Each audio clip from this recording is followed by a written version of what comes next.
Բարև ձեզ, սիրելիներս, մենք ձեզ հետ շարունակում ենք քննարկել Շիմոն Բաղավատամը եւ այս պահին ուսումնասիրում ենք երրորդ երկի առաջին գլուխը։ Ինչպես տեսնում ենք, Շուկադևը Գոսվամին ինքը անդրադարձ կատարեց այն իրադարձություններին, որը արդեն նկարագրվել էին առաջի գլխում, որովհետև ինքը հիմա պետք է վերադառնա Վիդուրայի կերպարին, որը ինքը մարմնավորում է այն սկզբունքը, որ կենդանիակը չի զիջում իր նվիրված ծառայությունը Աստծուն ոչ մեկին։ Ես կարդամ տեքստը եւ մենք շարունակենք մեր քննարկումները։ Շիմոն Բաղավատամ, երրորդ երգ, առաջին գլուխ, 18-րդ տեքստ։ Նա ճամփորդում էր միայնակ, իր բոլոր մտքերը կենտրոնացնելով Քրիշնայի վրա, իր ճանապարհորդությունների ընթացքում նա այցելեց Այոթյան, Դվարական, Մաթուրան եւ այլ սուրբ վայրեր։ Նա այցելեց այնտեղ, որտեղ երկինքը, լեռները, այգիները, գետերն ու լճերը մաքուր են ու անմեղ են, իսկ տաճարները զարդարված են անսահմանի կերպարանքներով։ Այսպես ընթացավ նրա ուխտագնացությունը։ Իր ուղևորությունների ժամանակ նա միայն մտահոգված էր գերագույն Տեր Հարիին բավարարելու խնդրով, նա ոչ մեկից կախված չէր եւ նրա բոլոր զգացմունքները մաքուր էին։ Նա ամեն օր սրբագործվում էր, լոգանք ընդունելով սրբավայրերում, թեև քնում էր գետնին, մուրացկանի լաթեր էր հագնում եւ մազերը չէր սադրում, այնպես որ բազմաթիվ հարազատներ հանդիպելիս նրան չէին ճանաչում։ Այսպիսով ճանապարհորդելով Փարատավարշայի ամբողջ տարածքում եւ այցելելով ուխտագնացության բոլոր վայրերը, նա այցելեց Պրափասա Քշետրա։ Այդ ժամանակ Մահարաջա Յուդհիշթիրան կայսրն էր եւ աշխարհը պահում էր մեկ ռազմական ուժի եւ մեկ դրոշի ներքո։ Պրափասա կոչվող սուրբ վայրում նրան լուր հասավ, որ իր բոլոր հարազատների մահվան մասին, որոնք զոհ դարձան կատաղի կրքի, որը ոչնչացրեց իր տոհմը, ինչպես բամբուկի ցողունները շփման հետևանքով առաջացած անտառային հրդեհը։ Դրանից հետո նա շարժվեց դեպի արևմուտք, որտեղ հոսում է Սարասվատի գետը։ Սարասվատի գետի ափերին նա 11 սուրբ վայր այցելեց. Տրիտա, Ուշանա, Մանու, Պրիթու, Ագնի, Ասիտա, Վայու, Սուդասա, Գո, Գուհա եւ Շրաթադևա։ Վիդուրան այցելեց դրանք բոլորը կատարելով պահանջվող ծեսերը։ Բացի դրանից այնտեղ կային բազմաթիվ այլ տաճարներ, որոնք նվիրված էին Տիրոջ գերագույն անձնավորություն Վիշնուի տարբեր կերպարանքներին։ Այս բոլոր տաճարները, որոնք կանգնեցվել էին մեծ իմաստունների եւ կիսաստվածների կողմից, պսակված էին Տիրոջ գլխավոր խորհրդանշով, որը մարդկանց հիշեցնում է սկզբնական Տիրոջ ազնվորության Տեր Քրիշնայի մասին։ Նրա հետագա ճանապարհորդությունն անցնում էր Սուրաթ Սաուվիրա եւ Մացիա ծաղկող նահանգներով, ինչպես նաեւ Աբեմտյան Հնդկաստանով, որը կրում է Կուրուջանգալը անունը։ Վերջապես նա հասավ Յամունայի ափ, որտեղ հանդիպեց Ութավային, Տեր Քրիշնայի մեծ նվիրալին։ Եվ այսպես, սիրելիներս, շարունակում ենք մեր քննարկումը, ինչպես տեսնում եք, մենք արդեն մի քիչ խոսեցինք ուխտագնացության մասին, չէ, եւ բացատրեցինք, որ կա երկու երևույթ։ Արիացիները իրենք պնդում են, որ կան ազնվորություններ, որոնք իրենք գնում են սրբավայրեր, որպեսզի այդ սրբավայրերում թողնեն իրենց մեղքերը։ Թեթևանան եւ գան, կոպիտ մեր ժամանակում շարունակեն մեղքեր գործել, հա։ Իսկ իրական կրոնական մարդու համար մեղավոր կյանքով ապրելը, չզբաղվել իր սեփական հոգու մաքրագործման գործընթացներով մահվան է հավասար։ Եվ այդ պատճառով նրանք, եթե հանկարծ ինչ-որ մի բան այնպես չեն անում, եթե հանկարծ ինչ-որ մեկին պատահաբար նեղացրել են, անպայման մաքրագործման գործընթացներին ուրեմն բան են անում եւ ինչումն է ուխտագնացության իմաստը։ Ամեն մի իրական հոգևոր մարդ ինքը գիտի, որպեսզի ինքը վերականգնի, չէ՞, տեսեք, Բhagavad Gita դեպի Քրիշնա դեռ մի շատ հետաքրքիր տեքստ կա կասի, որտեղ ինքը կասի, որ նույնիսկ սուրբ անձնավորությունները մեկ-մեկ կարող են այնպիսի քայլեր կատարել, որոնք ընդհանրապես իրենց բնորոշ չեն, հա, բայց միևնույնն է, իրանք պետք է շարունակեն համարվել սրբեր։ Հաջորդ տեքստով, ասելով այդ առաջ քաշելով այդ գաղափարը, հաջորդ տեքստով Տեր Քրիշնան կասի, որ նրանց պետք է շարունակել համարել սրբեր, որովհետև իրենք շատ արագ վերականգնում են իրենց մաքրությունը։ Այսինքն, եթե նույնիսկ սուրբ անձնավորությունը ինքը ինչ-որ մի բան այնպես չարեց, ինքը այնպիսի սովորություններ ունի աշխատել իր ներքին աշխարհի հետ, հասկանում եք, որ եթե հանկարծ ինքը սայթաքեց, ինքը շատ արագ է վերականգնում իր մաքրությունը։ Հիմա, իսկ սովորական մարդը ինքը, այսինքն, երբ որ մենք ասում ենք սովորական մարդ, նկատի ունենք կրոնականության մեջ սկսնակին։ Ուրեմն սկսնակը ինքը մի շատ կարևոր բան ունի, բնութագիր ունի, որն է այդ բնութագիրը։ Այդ բնութագիրը ինքը կայանում է նրանում, որ ազնվորությունը ինքը չի կարողանում արագ զարգանալ, այսինքն նրա զարգացումը տեղի ունենում դանդաղ։ Հոգևոր կյանքում հաստատված անձնավորությունները իրենց սխալները ուղղում են, ինչպես ես արդեն ասեցի, բավականին արագ։ Իսկ երբ որ ազնվորությունը ինքը դեռ հոգևոր կյանքում նորեկ է, ինքը իրականում շատ խիստ կապված է իր բոլոր սրտի թուլություններին, հա, եւ իր բոլոր սրտի թուլությունները ինքը երբեք չի համարում, որ դա արատ է։ Հասկանում եք, չէ՞։ Եվ հակառակը միշտ համարում է, որ ինքը արժանի է երջանկության։ Եվ հիմնականում մտնում է զոհիդերի մեջ, որ ինքը արժանի է երջանկության, բայց ճակատագիրը չգիտես ինչու այդ երջանկությունը իրեն այդպես էլ չտվեց, չէ՞։ Ուրեմն տեսեք սիրելիներս, այս տեսանկյունից, չէ, նրանք ովքեր որ գնում են սրբավայրեր, եթե դրանք բան են էլի նորեկ են հոգևոր կյանքում, ապա այո, իրենք գնում են այնտեղ թողնելու իրենց այդ մեղքերից ազատվելու process-ը, չէ, եւ երբ որ իրենք եւ սրբավայրերը իհարկե ունեն այդպիսի զորություն անել այդ գործը, եւ երբ որ ազնվորությունը ինքը թեթևանում է, ինքը հետ է գալիս եւ շարունակում է իր այդ սայթակումների, սխալ պահվածքի, էմոցիոնալ սխալ աշխարհի մեջ ապրել։ Երբ որ մենք խոսում ենք սրբերի մասին, սրբերը գալով բան, ասեք, սրբավայրեր, իրենք հակառակը, իրենք մաքրագործում են այդ սրբավայրը։ Ինչու՞, որովհետև իրենք անմեղ են։ Կոպիտ ասած, իրանք այդպիսի մեղք չունեն, որը պիտի թողնեն այնտեղ։ Իրենք արդեն, եթե պատկերավոր ասենք, քայլող լույս են, հա,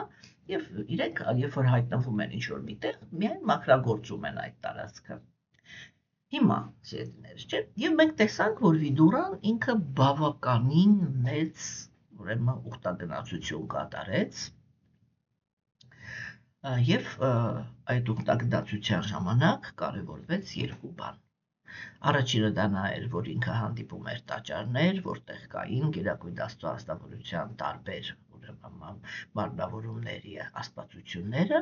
եւ երկրորդը դա նա էր, որ ինքը հանդիպում էր սուրբ լճերին, սուրբ գետերի։ Ընդհանրապես, եթե դուք երբևիցե հետաքրքրվել եք Հնդկաստանով,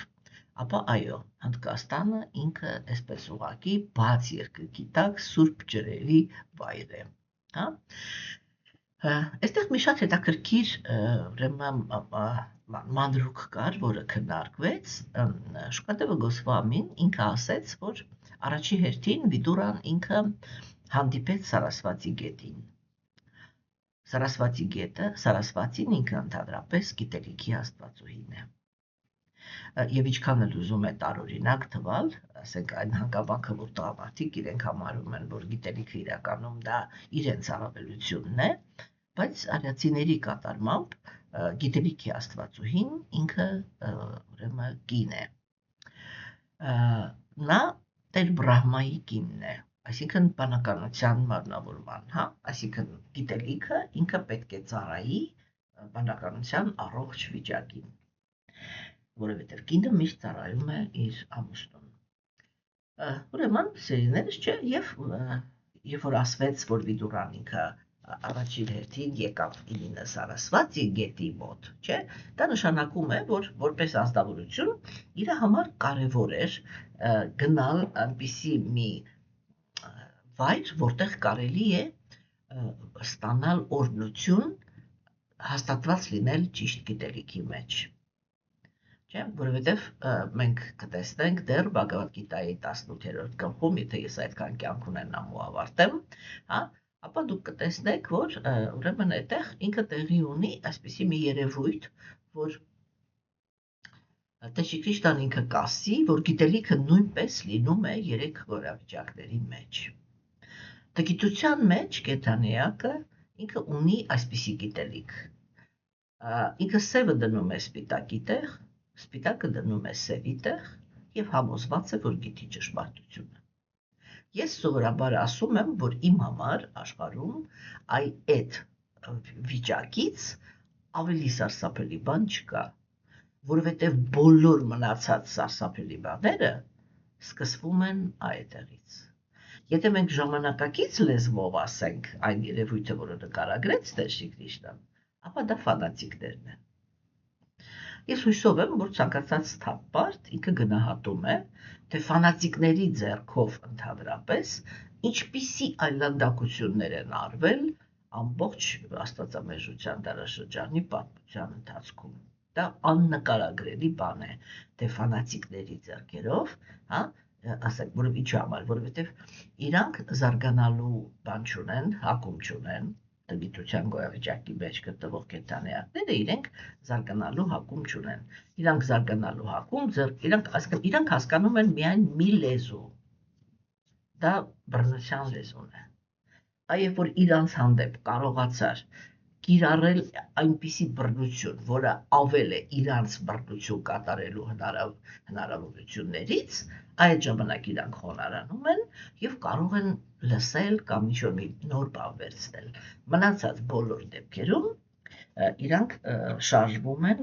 այս հոգեբանությամբ, գալիս են սովորելու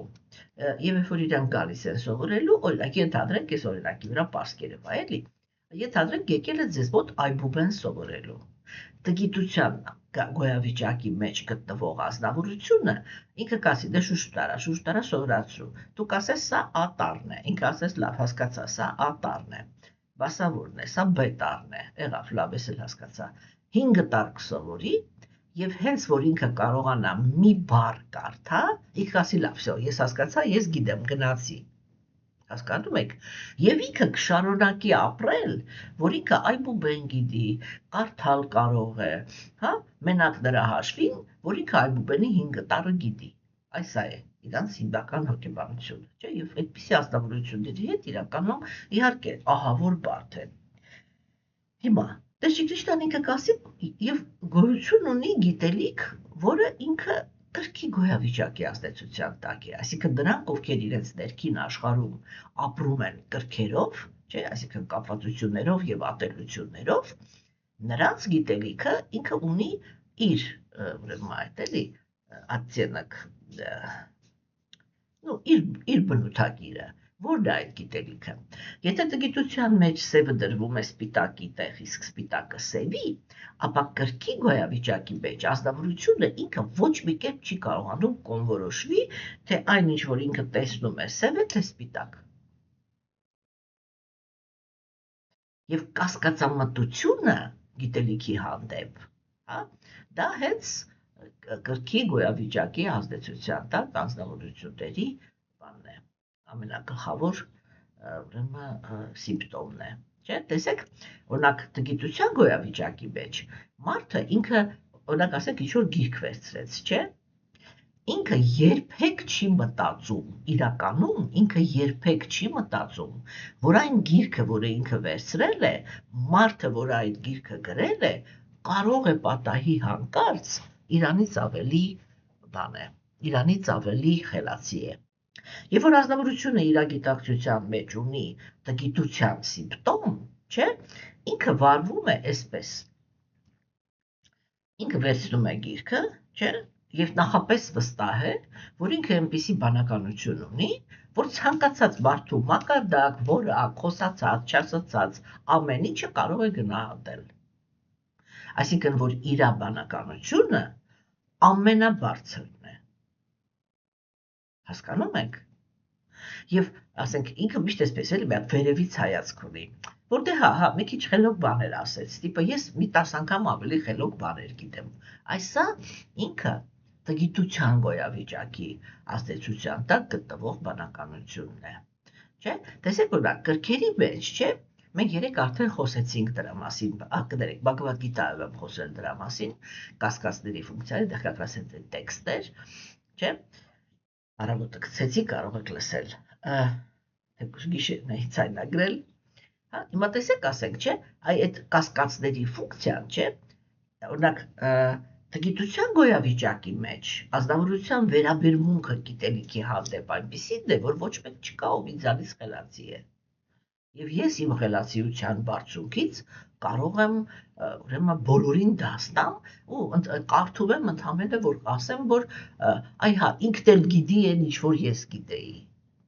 Այսպես էլի, ընդհանուր եթե մի նախադասությունով ասենք։ Հասկանում եք, բայց այդտեղ մարդը իրան լուրջ գիտունի տեղ է դնում։ Իսկ ինչ չունի, սովորական համեստություն։ Սովորական համեստություն, որ գիրքը վերցնելուց կամ ինչ-որ մեկի, ասենք, խոսքը լսելուց, դաժե ասեց էլի մտքի մի հատ ծայրով անցկացնի, որ կարող է պատահի այ հիմա հենց այս պահին գործ ունի մի մարդու հետ, որը 100 գլուխ իրանից բարձր է։ Ես դաժե ավելին կասեմ, գիտեք, որ կյանքը ինքը այնպիսի բան է, չէ, որ որ ապրում ես կյանքով, այն պատկերավոր ասած մրջունն էլ քեզ բան ունի սովորացնելու։ Եթե դու սովորող ես։ Իսկ այդ սովորող մնալու համար ազնվորությունը ինքը պետք է խոնարհություն ունենա։ Հենց այդ բանով, հասկանում եք, այդ գիտակցումով, որ աշխարհը եւ կյանքը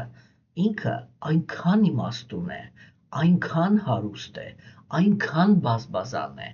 որ ոչ մի պահ չկա, որ դու ասես, որ այս պահին ես ընկալման ճշմարտության մեջ, իմաստության մեջ հասա սահմանի։ Հասկանում եք, որտեղ բացարձակը ինքը անսահման է եւ միշտ կա բաներ, որը դու կարող ես սովորել։ Միայն եթե դու սովորող ես։ Հիմա, ուրեմն, այստեղ կասկածի ֆունկցիա ընդհանրապես չկա։ Միայն ես գիտեմ ճշմարտությունը, ես բոլորից խելացի եմ, եւ հա դե ես էլ մի քիչ նեղ բան ջրերի մեջ ինչ-որ մի թեթև կարող է իմ իմացածի 10%-ը գիտի։ Հասկացաք, երբ որ կրքերի մասին է խոսքը գնում, չէ՞։ Կենթանիակի մեջ կա կասկած։ Այս սովորական կասկածը կարող է ես չեմ ճիշտը, կարող է ճիշտը ինքն է։ Այդ կասկածը ինքը թույլ է տալիս, որպեսզի ազնվորությունը ինքը ուրիշին լսի։ Եվ սա կարող է դառնալ շատ լուրջ հիմք, որպեսզի ազնվորությունը ինքը բարձրանա առաքինության գոյավիճակի մեջ, եթե շփվում է առաքինի ազնվորության հետ։ Հասկանում եք, սիրելիներս, չէ՞։ Եվ հիմա տեսեք, ասենք, այդ իմաստով, չէ՞։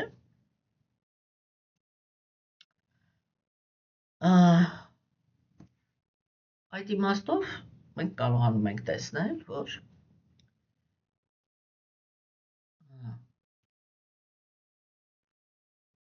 այդ կրքի մեջ գտնվող ազնվորությունների իրավիճակը ինքը շատ ավելի բարձր է։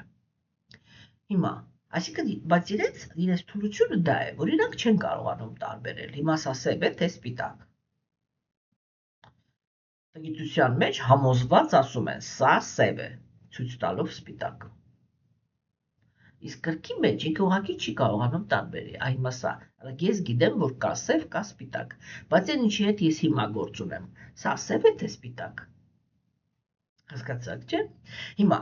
իսկ առաքինության գոյավիճակի մեջ գերագույն կենդանիակը ինքը ունի հստակ հասկացողություն, որն է սևը, որն է սպիտակը։ Ինչի հաշվին։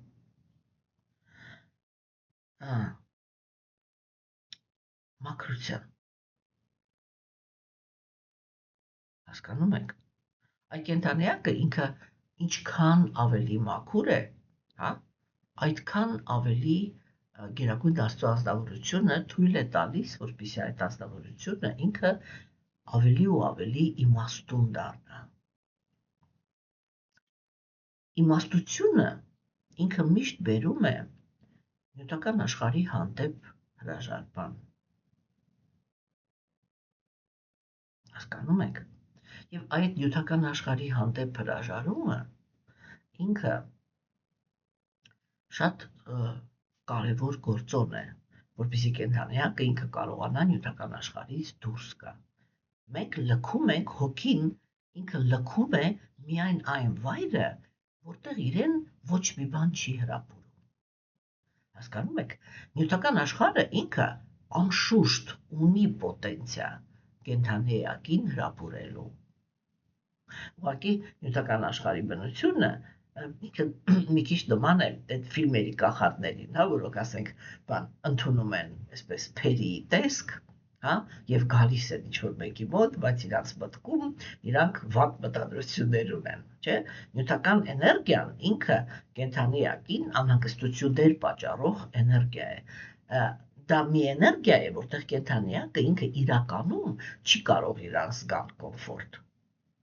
Եթե ինքը իր բանականությունը միացնի եւ հիշի մենակ այն հանգամանքը, որ ինքը ամեն վարքյան կարող է մահանալ, չէ՞ օրինակ ես աշակերտ ունեի, կարող եմ ասել, որ մեր իմ այդ փոքրիկ աշակերտների խմբում ինքը մեր ուրախությունն էր, որովհետեւ շատ լավ երաժիշտ էր եւ կարողանում էր, ասենք, երբ որ մենք իրար հետ հավաքվում էինք, կարողանում էր ապահովել երաժշտությունը եւ դրանից, ասենք, Աստծո անուններով գովերքելու process-ը ինքը դառնում էր շատ ավելի հաճելի, հա։ Համ էլ բանաստեղծ էր, ամեն առավոտ ինձ համար ինչ-որ մի բանաստեղծություն էր գրում, հա։ Այսպես շատ կավարիտի ազնվորություն էր եւ շատ խորն էր, ինքը շատ ահավոր կապված էր հոգեվոր գիտելիքին, այսպես ասած, կոկորդիցս բռնած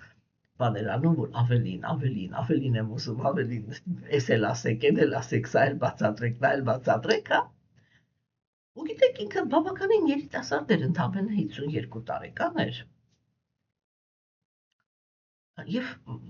հանկարծամահ եղավ։ Ու գիտեք ինչպես, նվիրալներից մեկի հետ ուղղակի Skype-ով զրույց անելուց, մեկ էլ ինձ տղաներից մեկը գրեց, որ Մատաջարջի բան կարծես թե Վիկրամը մահացավ։ Խոսում էր ինձ հետ ու միանգամից գլուխը գցեց կլավիատուրայի վրա։ Եվ հետո մենք արդեն գրեցինք, բան եւ հասկացանք, որ այո, չէ՞։ Այսինքն ինչ եղել, տրոմբը անջատվել էր, եկել էր եւ սիրտը կլապանը փակ է։ Եվ տեղում մնաց մարդը։ Հասկանում եք, այ եթե մարդը ինքը այդ դա միշտ հիշի,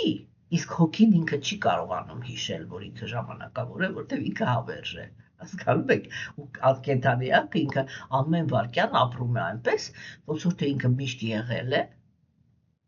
Այբեզանից մեկն ու մեկը հիշում է, դա շատ հազվագյուտ մարդիկ են, չէ՞ հիշում, թե իրանք ինչպես են ծնվել։ Ինչպես են ընդհանրապես հայտնվել առաջ, այդ ոնց է եղել, որ իրենք հայտնվել են տղամարդու սերմի մեջ։ Հասկանում եք, չէ՞։ Սա ֆանտաստիկա է, չէ՞։ Եվ դա ոչ մեկ չի հիշում։ Դա բաները գերագույն Աստծո ազնվորության խոհանոցն է, որը ինքը, ասենք, չի թողնում, որ դա հասկացվի կամ այդտեղ գնացվի։ Այդ բոլոր այդ բաները, գիտեք, օրինակ մի հատ այդպեսի բան կա, տեսակետ կա, որը օրինակ ինձ համար շատ հետաքրքիր թվաց, որ այն բոլոր ազնվորությունները, որոնք իրենք կլինիկական մահ են տանում, իրանք բոլորը գիտեն, որ իրանք այսպիսի զգացում են ունենում, որ ոնց որ ինչ-որ մի հատ անտեսանելի կարիդորի մեջ ընկան էներգետիկ, որը իրանք քաշում տանում է ինչ-որ մի ուրիշ աշխարհ, չէ՞։ Եվ կան հոգեբաններ, որոնք իրենք այդպիսի ենթադրություն են արել, որ ամենայն հավանականությամբ այդ ինչ-որ մարդը ինքը այդ պահին տեսնում է, դա կներեք, երբ որ ինքը կնոջ մարմնի մեջից ծնվում է, когда проходит вот через этот проход, չէ՞ որ արդեն դուրս է գալիս, այդ կոպիտ ասած թունելն է, որը ազնվորությունը ինքը տեսնում է, այսինքն ինքը վերադառնում է ոնց որ այդտեղ ու պիտի այդպես է անցնում սահմանը, որ հայտնվում է ինչ-որ մի հատ ուրիշ վայրում, չէ՞։ Շատ հետաքրքիր տեսակետ է իմիջիալոց, ու անձամբ ինձ համար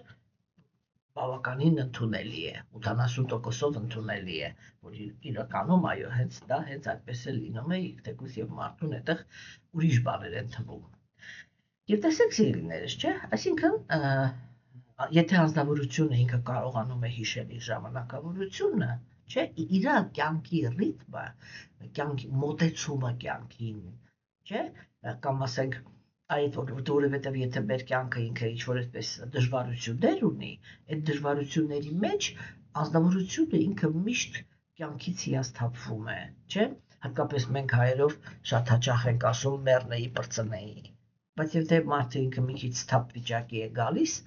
կարող է մտածել, ասել ես ինչ հիմարություն էի խոսում, այսինքն ոչ թե մեռնեի պրծնեի։ Եվ մենք տեսնում ենք, որ նույնիսկ կոնցլագերներում, չէ, Աստվածերու պահի, որտեղ կյանքը ինքը բացարձակ անհնար էր, չէ, ինչքան դժվար էր, մարդիկ իրենք պայքարում էին գոյության համար։ Այսինքն որպեսզի վաղն էլ կրկնվի այդ նույն տանջանքները, միայն թե ես լինեմ։ Սա է չէ կյանքի պայքարը, որ ես վաղն էլ համաձայնեմ այն նույն փորձությունների, ինչ որ ինքը միշտ հույս ունի, որ սա ավարտվելու է։ Դա հոգու արտահայտումն է, էլի ոչ թե կեղծ եսի, որտեղ հոգին ինքը հավերժ է, ինքը ոչ մի կերպ չի կարողանում ընդունել ժամանակավորության գաղափարը, բայց եթե կենդանիակը ինքը կարողանում է իրան պահել այդ մտավիճակի մեջ, չէ, իր ամբողջ աշխարհը փոխվում է, հասկանում եք։ Եվ տեսեք հիմա, երբ որ մենք խոսում ենք գիտելիքի մասին, չէ, եթե անձնավորությունը ինքը առաքինություն ունի, այսինքն տեսեք Վիդուրան ինքը ինչ արեց, չէ, ինքը գնաց ահագին սրբավայրերով ման եկավ։ Այդ բոլոր սրբավայրերը իրանցից ամեն մեկը ինչ որ մի հատ զորություն ունի։ Ես իմ փորձից կասեմ, ասենք մնացածի համար չեմ կարող պատասխան տալ, ես իմ փորձից կասեմ, որ այո, որտեղ էլ օրինակ երբ որ առիթ է եղել, երբ որ ասենք մի քանի աշակերտ ունեմ, որոնք իրենք, այսինքն մի աշակերտ ունեմ, որ ինքը Ֆրանսիայում էր ապրում եւ սրանից տարիներ առաջ արդեն բավականին վաղուց ինձ հրավիրեց Ֆրանսիա, այսինքն եվրոպական երկիր, չէ՞։ Ասենք, դու Եվրոպայից ես տեսել եմ Իտալիան, տեսել եմ Ֆրանսիան եւ տեսել եմ Հունաստանը։ Կիպրոսը չեմ հաշվում այստեղ էլի։ Եվ տեսեք, ասենք, չէ, այ որտեղ էլ մեկ էլ երբ որ այդ Ֆրանսիայում երբ որ գտնվում էինք, աշակերտս ինչ որ մի քանի օր արձակուրդ էր վերցրել եւ մեքենայով դուրս եկանք մի հատ Իսպանիա, 3 օր էլ այնտեղ մնացինք, հետ դարձանք, չէ։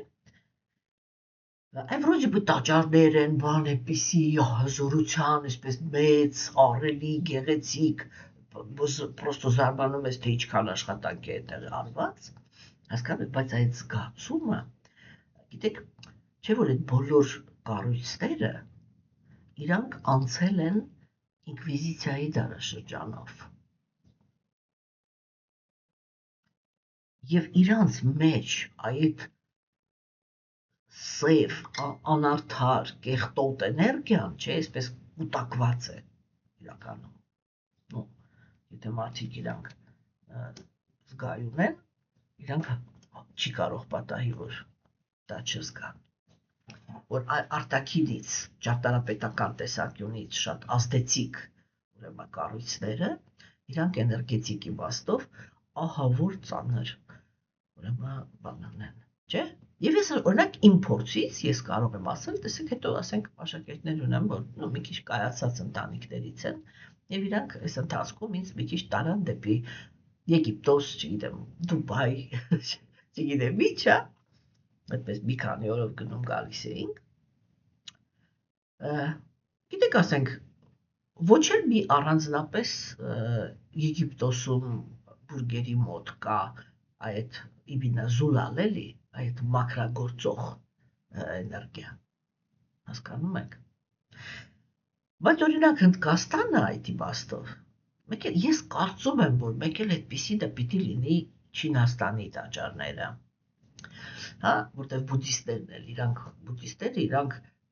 հրաժարման մեջ հաստատված ազնվորություններ են, կարծում եմ, որ այնտեղ էլի պետք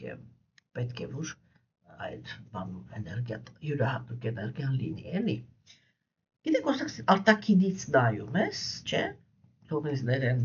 բոլոր հնդիկները, այսպես կեղտի մեջ կորած սրբավայր է։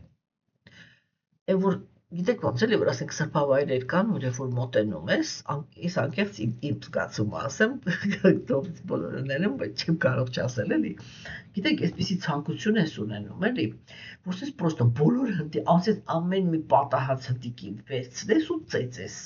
Հասկանում եք, ասես այն պապատիրինսկի էլի, այն տուտուզին ծեծես, ինքան միջև ու ասես քիթմռուտը մցնես այդ կեղտի մեջ, ասես էս ինչա, երբ որ սա սրբավայր է։ Հասկանում եք, բայց այդ ամբողջ արտաքին ավիրվածության եւ կեղտի էներգիայի մեջ, չէ՞, ինքը մի յուրահատուկ լուսավոր ազդեցություն է թողնում։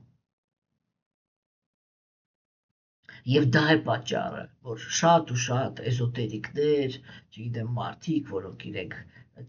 էներգիաները զգալ գիտեն, եսի միջ հոգևորը փնտրողները, հետաքրքրասերները, բան, իրանք չեն դադարում, հասկանում եք, այն ամբողջը կեղտի մեջ կորած է, չեն դադարում գնալ այդտեղ, որովհետև ռեալ զգում են այդ ազդեցությունը, չէ՞։ Ուրեմն հիմա Վիդուրան ինքը դուրս եկավ եւ ինչպես տեսնում եք, այսպես ամբողջ կայսրությունով մեկ պտտվելով, չէ՞, այսինքն բաքրությունը այ հավաքելով, կուտակելով, բարեպաշտության պաշար, հա, այդ բարեպաշտության պաշարը կուտակելով եկավ հասավ Սարասվատի գետին։ Այսինքն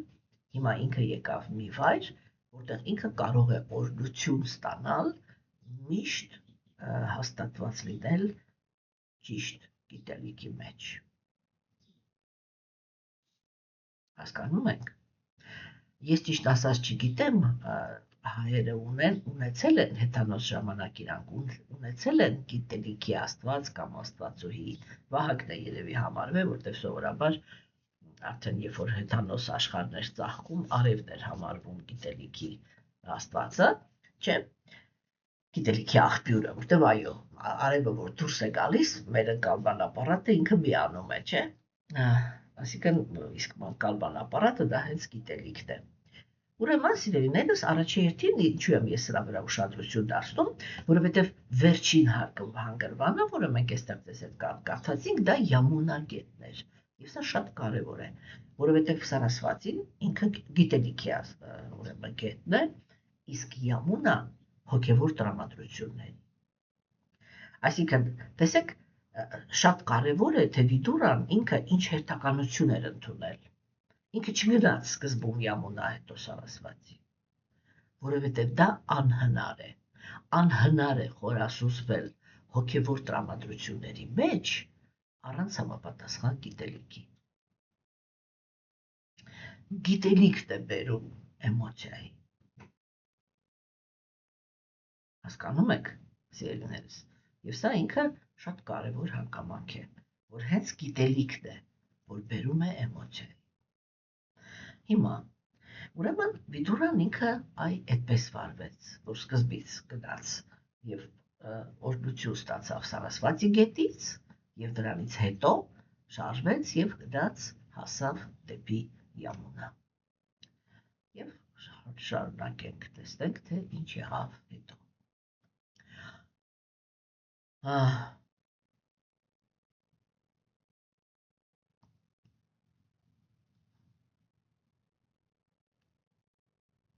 Այս էր, որ վերջապես նա հասավ Յամունայի ափ,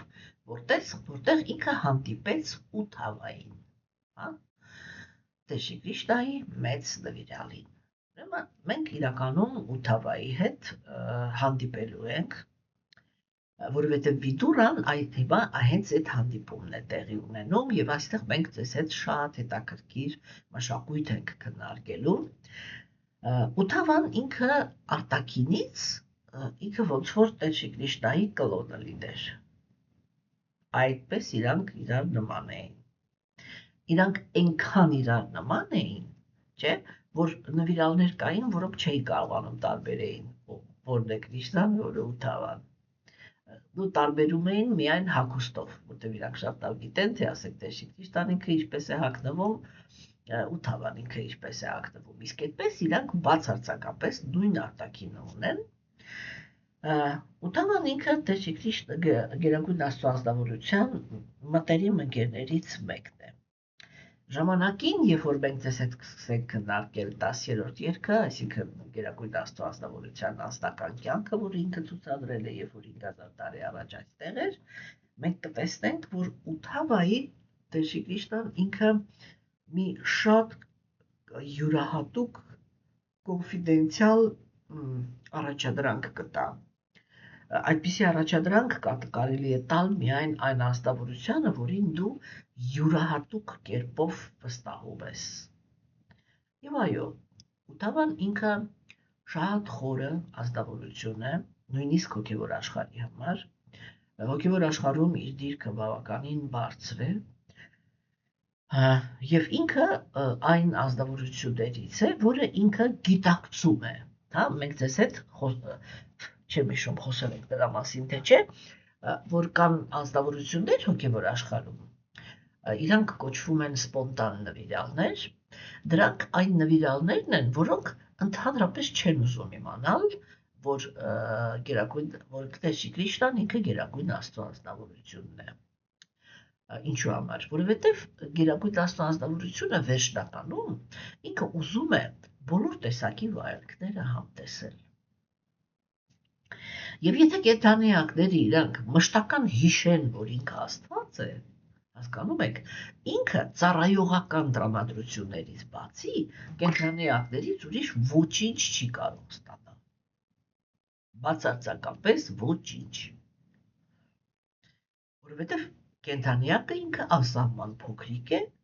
Գերագույն Աստծո ազնվորությունը անսահման մեծ։ Այստեղ է, որ արիացիները հոգեբանության տեսանկյունից մի հատ այնպիսի քայլ են անում, որ ես ասում եմ, եթե նույնիսկ Աստված չլիներ, նա, ով այս տեսությունը հնարել է, նա հոգեբանության հանճար է։ Հասկանում եք, եւ տրամաբանության հանճար է։ Տեսեք, ասենք, ինքը հիմա ենթադրենք Աստված չկա։ Հիմա ինքը այդ դեպքում էս ամեն ինչի համար է հնարված։ Կատարելության գաղափարը ինչի համար է հնարված։ Ինքը հնարված է նրա համար, որպեսզի կենդանիակը, այ մարդը, ինքը ինքնազարգանալու խնդիր դնի իր առաջ եւ իր մեջ աշխատացնի իր դրական պոտենցիալ։ Հասկանում եք, տեսեք, այդ փաստ է, չէ, որ ասենք, այն աստվածամեժության դարաշրջան է, չէ, ամեն ինչը ինչին է ծառայում։ Ամեն ինչը ծառայում է նրան, որ ազնվորությունը ինքը հասկանա, որ ինքը այս դարաշրջանում ինչ որ մի բանի կարող է հասնել միայն այն ժամանակ, երբ որ իր մեջ աշխատացվեց իր բացասական պոտենցիալ։ Ինքը պիտի մտնի անարդարությունների դաշտ։ Ինքը պիտի մտնի, որ ինչ որովհետև պայքարի դաշտ է մտնում, չէ՞։ Եվ այդ պայքարում, բան էլի, այդ կան ստվերային կողմեր, չէ, որտեղ մարդը ինքը օրինակ, ասենք, շատ այսպես էլի, բան, ասենք, հեռուստացույցի մեջ գործող ազնվորությունները իրանք բան է, չէ, այսպես դուրս են գալիս բոլորը ժպտադեմ, բոլորը այսպես բարեհաճ, բոլորը եսիմիջ, բայց թե այն ռուսերեն ասում են զակուլիսը, հա, թե վարագույրի հետևում ընդհանրապես ինչեր են կատարվում, դա մենակ իրանք գիտեն։ Մենք էլ կռահում ենք մոտավորապես, որտեղ մեկ-մեկ, ասենք, դուրս են գալիս, չէ, ինչ-որ ինֆորմացիաներ։ Հասկանում եք, չէ։ Այսինքն այդ աշխարհ պիտի մտնեն, այդ աշխարհում պիտի կարողանան հաղթեն, կայանան, չգիտեմ, պաշտպանվեն, եսի մի չանեն, եսի մի չանեն։ Հասկանում եք, նա որ մի փոքր թերացում է ունենում, ուրեմն պաշտպանության տեսանկյունից, մենք տեսնում ենք, մենք երիտասարդ մարդ, հոլիվուդյան բոլոր շատ աստղեր այդպես, ինչ-որ այդպիսի վախճան են ունեցել, չէ, մենք էլ նայում ենք, այսպես մի հատ եսի միջի վերածվեց այդ ազնվորությունը, մենք հասկանում ենք, որ իր վրա գործեր են արվել, հասկացանք, չէ, հասկանում եք, ուրեմն այսա ինքը դարաշրջանի բնորոշ բանն է, բայց արիացիները, որովհետև իրանք խնդիր էին դնում, հասկանում եք, աստվածամեժության դարաշրջանում իրականում, երբ որ կենդանիակներ իրանք խոսում են երջանկության մասին, ամեն մեկը նկատի ունի, որ ինքը պայմաններ ունենա իր երջանկությանը հասնի։ Դենտեղ մնացածի հետ ինչ կլինի, իր համար միևնույն է։ Եվ երբ որ մենք ինչ-որ օրենք ենք ստանում, մենք առաջի հերթին այդ օրենքի մեջ նայում ենք, թե ինչ է լինելու իմ երջանկության հետ, իմ հնարավորությունների հետ։ Չէ՞։ Սա այդ գրքերի եւ տգիտության գոյավիճակի ազդեցության տակ գտնվող կենդանիակների հոգեբանական հիմքն է։ Բայց արիացիները իրանք ռեալ, հասկանում եք, այսա է տարբերում իրանք ռեալ իրանց առաջ խնդիր էին դնում, որպեսզի հասարակությունը լինի երջանիկ։ Որպեսզի հասարակությունը լինի երջանիկ, մարդը պիտի իր մեջ դիմի իր դրական պոտենցիային, որը կոչվում է առաքինություն։ Եվ մարդը այդ պոտենցիան ինքը ունի։ Այսպես թե այնպես, հասկանում եք, այսպես թե այնպես բոլոր կրոնները իրանք այդ երկու պոտենցիայի մասին խոսում են, որ կան ինչ-որ իրավիճակներ, որտեղ մարդու մեջ զարթնում է, պատկերավոր ասած, իր սատանայական կողմը, հոգեբանների լեզվով ասած սիվոցինիվայը ստարանա, իր ստվերային կողմը, չէ, որ ինքը դուրի դաժե չերել ենթադրում, թե ինքը ինչեր կարող է անի, ծայրահեղ իրավիճակներում, չէ, եւ կան ինչ-որ սիտուացիաներ, որոնք իրենք հակառակը նպաստում են, որպեսզի հանձնավորության լուսավոր կողմերը արտահայտվեն։ Հասկանում եք, չէ՞։ Եվ արիացիները իրենք ուղղված էին այդտեղ, որպեսզի ամեն ինչ արվի, որ կենդանի էակը ինքը իր դրական պոտենցիալ արտահայտի, չէ՞։ Ուրեմն իրանք ինչ արեցին։ Այ կա մի Աստված, որը ինքը ցանկացած երանություն, ցանկացած հարաբերություններ մաքուր սիրո հիմքի վրա կարող է տալ։ Հիմա, որպեսզի դա տեղի ունենա, ինչ է պետք։ Մենք սա քննարկել ենք արդեն, հիմա կրկնում ենք։ Ինչ է պետք դրա համար։ Դրա համար պետք է, որպեսզի կենդանիակը ինքը մոռանա, այս սահմանն է, որ ոչ մի կրոնականություն չի անցնում բացի արիացիներից։ Հասկանում եք, այրանք գալիս է մի կետ, որտեղ երբ որ մարդը ինքը տրամաբանության վրա է հենված, այլ ոչ թե հիմա չխոսանք դրա մասին լավ, երբ որ մարդը ինքը տրամաբանության վրա է հենված, չէ, ինքը երբ որ ստացավ Աստծո գաղափարը, տրամաբանությունը ինքը տանում է այդտեղ։ Պիտի սովորես Աստծուն հարգել, պիտի կարողանաս Աստծուն ենթարկվել։ Ինչու՞։ Որովհետև ինքը ամենահզորն է։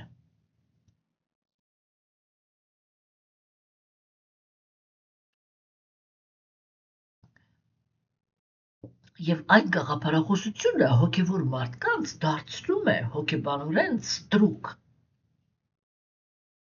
Ինչ ենք ստանում։ Նավիխծի, ինչ ենք ստանում։ Մենք ստանում ենք հասարակություն, որի մեջ սերմանվում է ենթարկվելու սովորությունը։ Տեսեք, իսկ արիացիները հոգեբանության տեսանկյունից միած զգացեք էլի, իրանք ինչ համարձակ քայլ են անում։ Իրանք ասում են ոչ, այդտեղ, երբ որ դու մտածում ես մենակ, որ գերագույն Աստծո անձնավորությունը ինքը մենակ զորություն է, հա, այդտեղ գերագույն Աստծո անձնավորությունը, բան էլի, տասկույտ, սկուչայդ, մի րոպե, ձանձրանում է, այս ամենաճիշտ խոսքն է, ինքը ձանձրանում է այդ իրավիճակից, ինչու, որովհետև ինքը անձնավորություն է, Եվ հոգեբանության տեսանկյունից, եթե ինքը անձնավորություն է, դա նշանակում է, որ ինքը զգացմունքային բազմազանություն պիտի ուզի։ Իսկ դա ինչի հաշվին կարող է լինի։ Դա կարող է լինի միայն նրա հաշվին, որ դու մոռանաս, որ դու փոքրիկ ու չնչին ես, իսկ ինքը մոռանա, որ ինքը հզոր է։ Հասկացաք, օրինակ, հիմա Աստված չկա։ Ինչ քայլ արեցին իրանք։ Բոլորդ հասկացեք, որ հավասար եք, հա, որպեսզի ռիսկ անեք ձեր դրական պոտենցիալ շփվելու արտահայտել, այլ ոչ թե քարացած մնաք ու վախենաք եւ կամ հարգեք։ Եվ դա լինի ձեր հոգեբանության հիմքը։ Հասկանում եք, այդ հիմքի վրա երջանիկ հասարակություն կառուցել հնարավոր չի։ Ենթարկվող, այո, երջանիկ ոչ մի պարագայում։ Հասկանում եք, ինչ հոգեբաներ են արիացիները։ Եվ ինչ է արել եւ դա արվել է միտումնավոր, Աստվածամերժերի կողմից դա արվել է միտումնավոր, որպեսզի այն վերջի հարվածը հասցվի, որ արիացի բառը լինի արգելված։ Այդ դա է եղել Հիտլերի վերջնական նպատակը, որտեղ ինքը այդ նույն վայրագությունները կարող էր մի լրիվ ուրիշ գաղափարի, առանց ոչ մի գաղափարի, պրոստը կարող էր ասել, ես ուզում եմ աշխարհը զավթեմ, գնալու եմ զավթելու։ Ինչի արիացիներին խառնեցիր այդտեղ, այս սրիկա։ Որովհետև գեր նպատակ էր հետապնդվում այդ վերջի ցեխի մեջ մտցնել այն ամեն ինչ որ մենք հիմա ձեզ հետ քննարկում ենք։ Եթե սա ընդհանրապես ինչ-որ ոչ թե մի հատ տառ է, մի հատ ստորակետ ունի, որը նման է կամ հիշեցնում է այն բանին, ինչ արել է Հիտլերը արիացի բառի տակ, հա, ես հենց վաղվանից կդադարեմ ընդհանրապես եթեր դուրս գալ։ Չկա այդպիսի ստորակետ։ Սա միտումնավոր սրիկայություն էր։ Ինչի համար այս ամբողջ գաղափարախոսությունը ցեխի մեջ մտցնելու համար, որպեսզի մարդիկ հենց բառը լսում են արիացի, ասի, չէ, էդի Հիտլերն էր, էդի կոնցլագերներն էին, էդի երկրորդ համաեվրոպական բաններ, պատերազմներ, որտեղ ամբողջ Եվրոպան ավիրվեց։ Եվ դա գոռոզության գաղափարախոսություն է։ Չէ, եւ մինչեւ հիմա մարդիկ կան, որոնք իրանք մենք արիացի ենք, հենց գոռոզության տեսանկյունից են հետաքրքրվում այն գաղափարով։ Եվ ոչ մեկը չի նկատում, որ երբ որ ինքը գոռոզության բանով է մոտենում արիացիներին, չէ, ինքը իրականում իր մեջ ինչ որ մի չափի Հիտլեր է պարունակում։ Որտեւ առավելության զգացումից ոչ մի լավ բան չի կարող ստացվել։ Հասկանում եք, եւ այստեղ, չէ, այդ գիտելիքի մեջով պիտի անցնի կենթանի էակը, հա, ինքը պիտի գա ու կարողանա այդ հարգանքի սահմանը անցնի։ Ուրեմն հարգանքի սահմանը իրանք անցնում են երկու կենթանի էակներ՝ տգետները եւ տրանսցենդենտալիստները։ Տգետները իրանք անցնում են այդ սահմանը շատ ավելի շուտ, քան կարող էին իրենց այդպիսի բան թույլ տալ։ Հասկանում եք։ Եվ իրանք այդ ժամանակ դառնում են վիրավորանք հասցնում Աստծուն, իր հետևանքներով։ Իսկ տրանսցենդենտալիստները դրանք են, ովքեր որ իրենց հոգու մաքրությունը հասցրել են բյուրեղյա վիճակի։ Հասկանում եք։ Եվ այդ բյուրեղյա վիճակում Գերագույն Աստծո ազնվորությունն է քայլանում։ Այստեղ կենթանիակը ինքը չպիտի իրան թույլ տա, ինքը առաջինը քայլանի։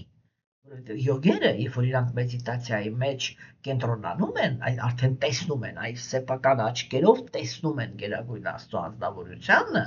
չէ՞։ Իրենք իրականում տարածություն են պահում։ Եվ այդտեղ ինչ է գալիս, իրանք շատ, այսպես էլի, հոգեբանորեն, իրանք շատ հակասական վիճակի մեջ են հայտնվում, որտեղ մի կողմից իրանք հասկանում են, որ սա իրանց առաջ կանգնած է գեր հոգին, որը ահա որ հզոր է, որը ինքը գտնվում է բոլոր կենդանիակների սրտի մեջ, որը ինքը բոլորի մասին ամեն ինչ գիտի եւ կարողանում է այսպես էլի ամեն մեկին իր ճակատագիրը տա, բանի արհեստական բանականությունը այդ նույն սկզբունքով է դասավորված։ Հասկանում եք, չէ՞։ Բայց մյուս կողմից իր առաջ կանգնած է անասելի գեղեցկության տեր անձնավորություն։ Չէ՞ որտեղ որ մենք ասում ենք գերհոգին ինքը հետևում է, ղեկավարում է, չգիտեմ, պատժում է, բան է անում, բաշխի այդ խրախուսում է կամ ինչ է անում, չէ՞։ Այդտեղ մենք չենք կարողանում, չէ՞, պատկերացնել, որ ինքը մի հատ այսպես խաղաղությամբ լցված, ահավոր գեղեցիկ, ժպտադեմ անձնավորություն է։ Ու հիմա ինքը այդպես ժպտադեմ կանգնում է յոգի առաջ։ Հասկանում եք, չէ՞։ Եվ ինքը մի տեղում տեսնում է երկու բան՝ ահավոր հզորություն եւ ահավոր հմայք։ Եվ ինքը չի կարողանում հասկանա, ինքը իրավունք ունի հիմա տրվի այն զգացմունքներին, որը առաջացնում է այս իր առաջ կանգնած անձնավորության հմայքը։ Եվ այդտեղ է որ Գերագույն Աստծո անձնավորությունը ինքը օգնում է կենդանիակին, դու սովորաբար դա նկարագրվում է այդպես, որ ինքը երկարացնում է իր ձեռքը, դնում է այդպիսի անձնավորության գլխին, եւ երբ որ ինքը հպվում է այդպիսի անձնավորության, ինքը հաղթահարում է իր վախը։ Այսինքն առաջինը Գերագույն Աստծո անձնավորությունն է այդ մտերմության, որ կպնելը, մտերմության այդ բանը ցույց տալիս, որպեսզի կենդանիակը հաղթահարի իր այդ հարգանքի զգացումը, չէ՞, եւ գիտակցի, որ ինքը փափուկ է, որ իր հետ կարելի է մտերմիկ հարաբերություններ ունենալ։ Որտեղ այդ չտիկը միանում է, կենդանիակը մի կողմ է դնում, ոչ թե արհամարում է, հասկանում եք, այլ այսպես դարձավ առաջի հարկը, իջավ ներքև, իր տեղը մտավ կապվածությունը։ Հիմքը մնաց, այսինքն եթե հանկարծ կապվածությունը եթե դուրս գա, հարգանքը միշտ մնում է։ Հասկանում եք, չէ՞։ Եվ այդտեղ տեղի են ունենում Գերագույն Աստծո անձնավորության հետ մտերմիկ հարաբերություններ, որը յամունան է։ Այդ հարաբերությունների բանը, ասեք, օրդությունը ստանում են յամունայում։ Հիմա յամունայի պատմությունը։ Մեր ժամանակներում ինտերնետում Հնդկաստանը ինքը օֆիցիալ ընդունել է, որ այս պահին յամունայի ջրերը իրենք 97%-ով կոյուղի է եւ ընդամենը 3%-ն է, որ դա յամունայի ջրերն են։ Հասկանում եք։ Երբ որ մենք առաջի անգամ գնացինք Հնդկաստան, դրա մասին դեռ խոսակցություն չկար, բայց երբ որ ես ու ամուսինս մենք խմբի հետ մոտեցանք Յամունա գետին, մենք այսպես թրթիրով մոտեցանք, որտեղ գիտակցում ենք, թե այդ գետից ինչ օրհնություն կարելի է ստանալ, չէ, բայց այն ինչ որ մենք տեսանք, ինչ սարսափելի բան էր։ Հիմա բոլոր նվիրալները իրանք մտածում են, որ սա աշխարհում ամենասուրբ գետն է, որտեղ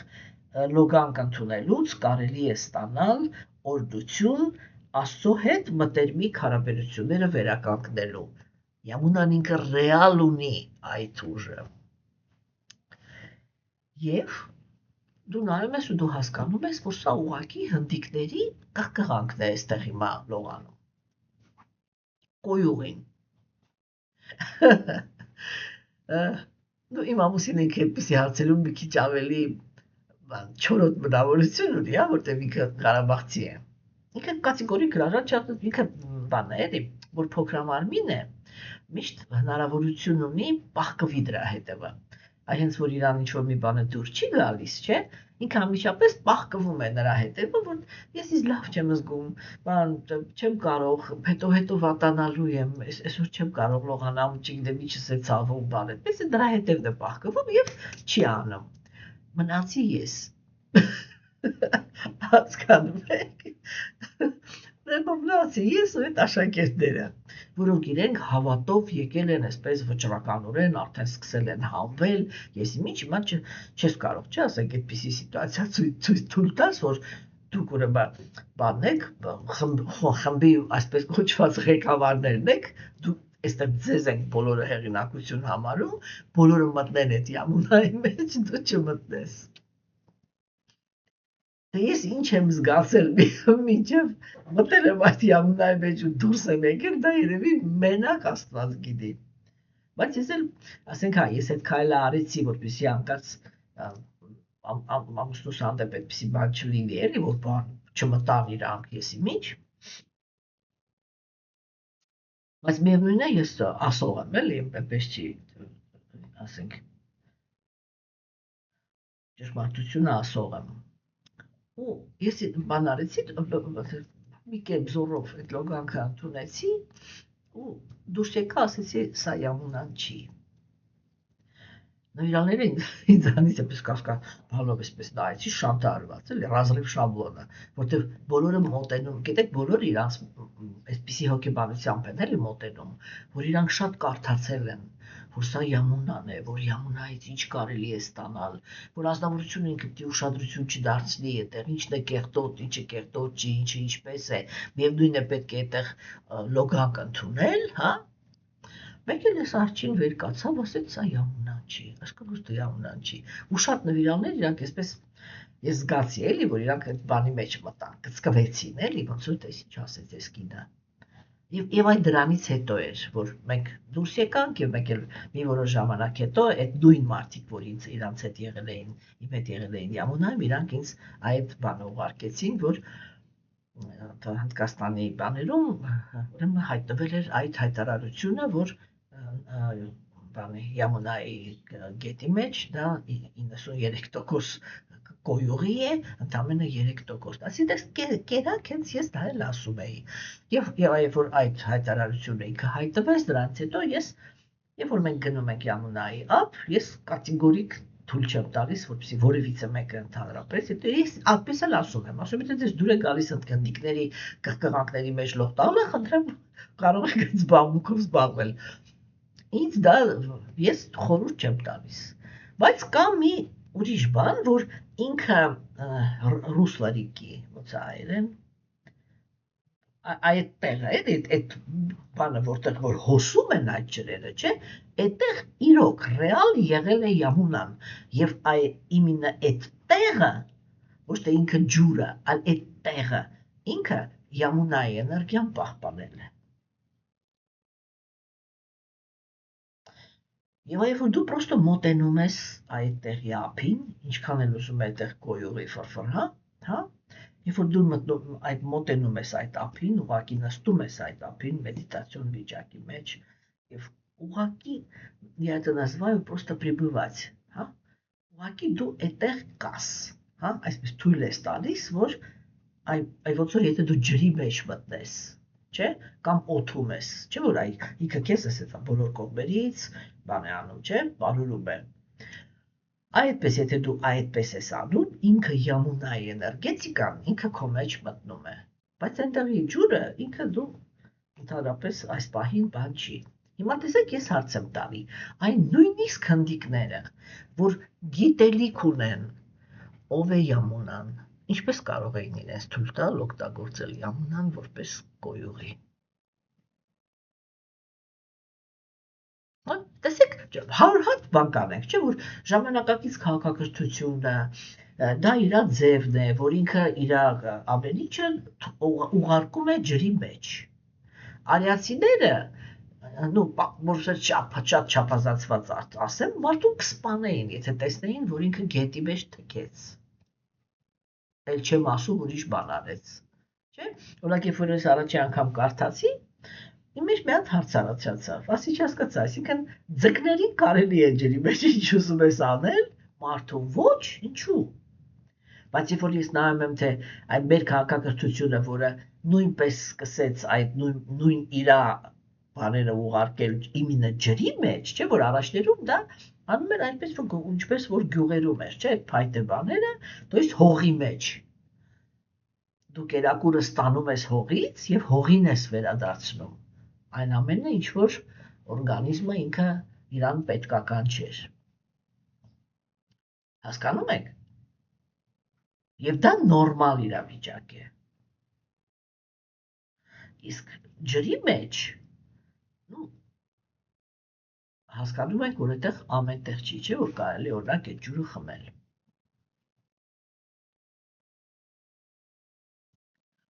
Հիմա սիրելիներս։ Ուրեմն սա էլ Յամունայի պատմությունը, հա, բայց Վիդուրան ինքը այդպես եկավ, ինքը սկզբից գնաց այն գետը, իսկ Սարասվատի գետը հիմա ինքը, ինչքան ես տեղյակ եմ, ես այնտեղ չեմ եղել, ամուսինս է եղել, ինքը պատմեց, ասեց ինքը ընդամենը երևի մի 300 մետր է, որ դուրս է գալիս, այսպես մակերես, հետո նորից գնում է գետնի տակ։ Իսկ Սարասվատի գետը ինքը, ուրեմն տրանսցենդենտալ գիտելիքի, եթե հիշում եք, մենք դες հետ քննարկել ենք, չէ՞, Վյասադևան էլ ինքը եկավ եւ նստեց իմինը Սարասվատի գետի ափին եւ գրանցեց վեդայական ամբողջ արիական ամբողջ սուրբ գրվածքները։ Ինչի համար, որպեսզի այդ գիտելիքի աստվածուհու էներգիաների մեջ լինի, հա? Թեկուզ ինքը գերագույն աստծո հաստավորության մարմնավորումն էր, բայց ինքը օրինակ էր ցույց տալիս, որ կենդանեակը ինքը հատկապես երբ որ ինչ-որ հոգևորի հետ կապված է, ինքը պետք է անպայման իրան պահի գիտելիքի, տրանսցենդենտալ, այդ նյութական գոյավիճակներից վեր գիտելիքի դաշտում, որպեսզի ինքը կարողանա վստահ լինի, որ մաքուր հոգևոր գիտելիք է փոխանցում։ Հասկանում եք։ Եվ Վիդուրան սկզբում գնաց այնտեղ ստացավ իր ուրեմն բաները, օրհնությունները եւ հետո միայն ուղղվեց դեպի Յամունա, որը անմիջապես կապված է Տեր Շրի Կրիշնայի հետ։ Ինչու՞։ Որովհետեւ մենք ձեզ հետ քննարկել ենք Տեր Շրի Կրիշնան ինքը համընդհանուր երանության սկզբունքն է։